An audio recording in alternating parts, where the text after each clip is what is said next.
కేసీఆర్ కు వయస్సు పెరిగింది కానీ బుద్ధి పెరగలేదని కాంగ్రెస్ ఎమ్మెల్యే నాయిని రాజేందర్ రెడ్డి మండిపడ్డారు. ప్రజలను తప్పుదోవ పట్టించేందుకే కేసీఆర్ పర్యటిస్తున్నారని ఆయన ఆరోపించారు. అబద్ధాన్ని నిజం చేయడం, నిజాన్ని అబద్ధం చేయడం కేసీఆర్ తోనే సాధ్యమన్నారు. 70,000 పుస్తకాలు చదివానన్న కేసీఆర్ కు సోయి సొక్కు లేదని ఫ్రస్ట్రేషన్లో ఉన్నారని అన్నారు. కాంగ్రెస్ హయాంలో 90% కంప్లీట్ అయిన కాలువలను పూర్తి చేయకుండా ఇప్పుడు వచ్చి ముసలి కన్నీరు కారుస్తున్నారని రాజేందర్ రెడ్డి విమర్శించారు. కేసీఆర్ గారు మరోసారి ప్రజలను మోసం చేయడానికి కరువు యాత్ర, నీళ్లు రావట్లేదు, పొలాలు ఎండిపోతున్నాయి.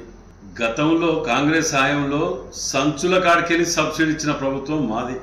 ఇవాళ జనగాం జిల్లా పాలకుర్తికి రావాల్సి వస్తుంది.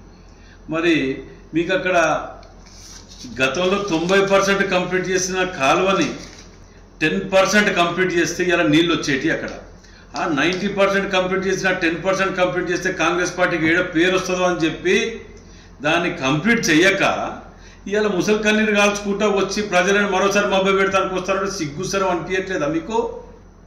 వర్షాలు వల్ల లేవు, నీళ్లు లేవు అంటే మేము అధికారంలోకి వచ్చింది ఎన్ని రోజులైంది? 3.5-4 నెలలే కాలే. వర్షాలు వచ్చినామే డిసెంబర్లో వచ్చినాం కదా. వర్షాకాలం వచ్చిందా ఈ 4 నెలల్లో? 70,000 పుస్తకాలు చదివిన సోయి సొక్కి లేదు నీకు.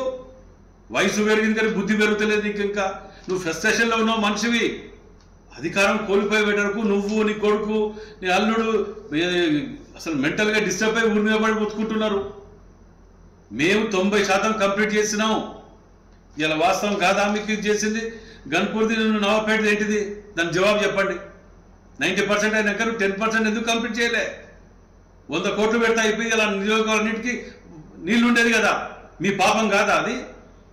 ఇవాళ గేట్లను అక్కడ నాశనం చేసి, కాళేశ్వరం నాశనం చేసి ఇవాళ నీళ్ళు వస్తలేవు కొట్టుకోబెట్టి చేసింది మీ పాపం కాదా? దాన్ని వదిలిపెట్టేసి ఇవాళ ఏదో మళ్ళీ ప్రజలని ఎలక్షన్లు వచ్చినాయి కదా, మళ్ళీ తప్పుదో. మీకు భగవంతుడు మాత్రం ఒకటి ఇచ్చిండయా, అబద్ధాన్ని నిజం, నిజాన్ని అబద్ధం చేయటానికి. అందుకే మాకు కూడా భగవంతుడు ఇంకోటి రాజ్యాంగంలో అంబేద్కర్ గారు కూడా రాసిండ్రు, నిజాన్ని ఎప్పుడు లైవ్లో ఉంచండి, లేకపోతే ఇలాంటి దుర్మార్గుల అబద్ధాలు నిజమయ్యే ప్రమాదం. సీఎం